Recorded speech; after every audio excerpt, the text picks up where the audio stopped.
మనం ఫస్ట్ క్లాస్‌లో what is CSS అనేది ఆల్రెడీ నేర్చుకున్నాము. ఇంటర్వ్యూ క్వెషన్స్ కూడా 2 యాడ్ చేశాను. ఒకవేళ నువ్వు అది చూడకపోతే గనుక చూసి ఇది వీడియో చూడు మమ్మ. ఓకేనా? ఈరోజు మనం ఏం చేద్దామనంటే సీఎస్ఎస్ సింటాక్స్ అంటే ఏంటి? సీఎస్ఎస్ సెలెక్టర్ ఎట్లా వర్క్ అవుతది అనేది నేర్చుకుందామమ్మా ఈ క్లాస్‌లో. ఓకేనా? ఇక్కడ చూస్తే గనుక మీకు మనకి సీఎస్ఎస్‌లో కొన్ని రూల్స్ అనేటివి ఉంటాయన్నమాట.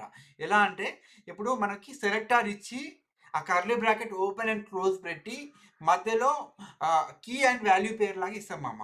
ఓకేనా? ఇక్కడ సెలెక్టర్ అనేది అది ఐడీ సెలెక్టర్ అన్నా కావచ్చు, లేకపోతే క్లాస్ సెలెక్టర్ అన్నా కావచ్చు, లేకపోతే ఎలిమెంట్ సెలెక్టర్ అన్నా కావచ్చు, లేకపోతే ఎనీ సూడో క్లాసెస్ అన్నా కావచ్చు మామ. ఓకేనా? ఇది నేను తర్వాత చెప్తాను ఏంటనేటివి. మీకు ఇప్పుడు అయితే క్లాస్ అండ్ ఐడి అనేది ఒక సెలెక్టర్స్ అనేది గుర్తుపెట్టుకో మామ. ఓకేనా? ఇప్పుడు ఇంకొకటి ఏంటంటే ఇప్పుడు కీ అండ్ వాల్యూ అన్నా కదా మామ. Property and value. జనరల్‌గా ఇప్పుడు కలర్ ఉంది. ఏ కలర్ పెట్టాలి? ఇక్కడ కలర్ అనేది ఒక ప్రాపర్టీ అయితే ఆ ప్రాపర్టీ వాల్యూ వచ్చేసి రెడ్డా, బ్లూవా, గ్రీనా అనేది స్ట్రింగ్‌లోగా ఇస్తామనమాట మమ్మ. ఓకేనా? ఇది ఆబ్జెక్ట్ నొటేషన్ అంటారు మమ్మ దీన్ని. ఓకేనా? క్లియర్ కదా మమ్మ? మామ మనకి సిఎస్ఎస్ సెలెక్టర్స్‌లో గూడా మీకు ఫస్ట్ ఇంపార్టెంట్ ఇంటర్వ్యూ క్వెషన్ చెప్తా మామ ఇనండి. What is the difference between class and ID అని అడుగుతారు మామ ఇంటర్వ్యూలో. దానికి మనం ఏమని ఆన్సర్ చెప్పాలి మామ?